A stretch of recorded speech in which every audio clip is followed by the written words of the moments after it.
জি হ্যাঁ বন্ধুরা, ভারতীয় কোচ গৌতম গম্ভীর আর ভারতীয় অধিনায়ক সূর্যকুমার যাদব দুজন মিলে সাউথ আফ্রিকার এগেইনস্ট 5টা টি-20 ম্যাচ আছে ওর জন্য স্কোয়াডের ঘোষণা করে দিল। তো বন্ধুরা, তোমরা যদি ভারতীয় টিমকে ভালোবাসো তাইলে এই চ্যানেলটাকে সাবস্ক্রাইব করে একটা লাইক করো।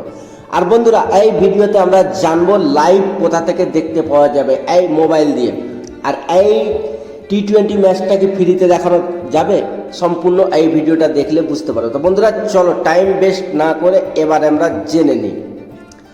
তো বন্ধুরা, আমরা সবাই জানি সাউথ আফ্রিকার সঙ্গে 5টা টি-20 ম্যাচ আছে, যেমনটা 14 নভেম্বর শুরু হবে আর 19 ডিসেম্বর শেষ হবে। অর্থাৎ 2টা টেস্ট আছে, 3টা ওয়ানডে আছে, 5টা টি-20 আছে।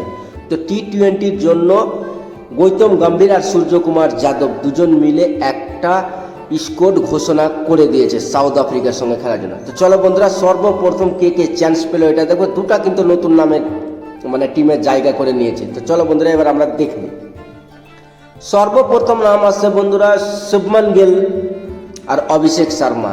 তারা তো ওপেন করবে, কেননা তারা অস্ট্রেলিয়াকে সিরিজ হারিয়ে ভালো খেলে এসে তাদের ব্যাট থেকে রানের দেখা দিয়েছে। তো এরা দুজন থাকছে।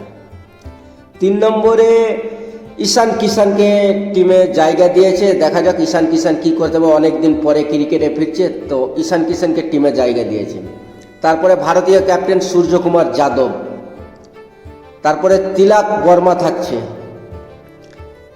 এরপরে রিঙ্কু সিং, হার্দিক পান্ডিয়াকেও টিমে জায়গা দিয়েছে,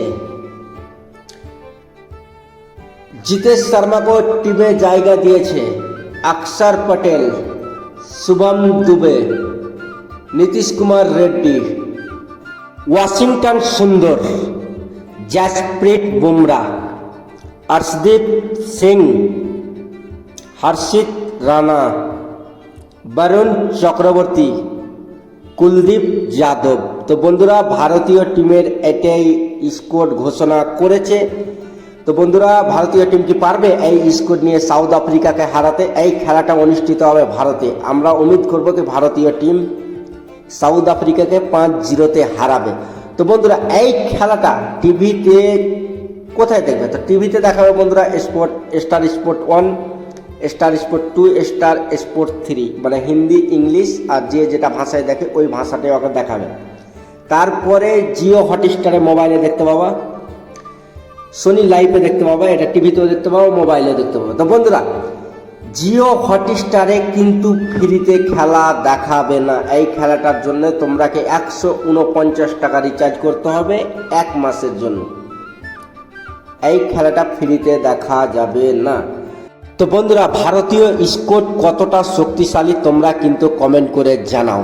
আর ভারতীয় স্কোয়াডে কাকে আরও চ্যালেঞ্জ দেওয়ার দরকার ছিল এইটাও কিন্তু কমেন্ট করে জানাবো। তো এতটুকু বন্ধুরা, সুস্থ থেকো, ভালো থেকো, এটাই কামনা করব।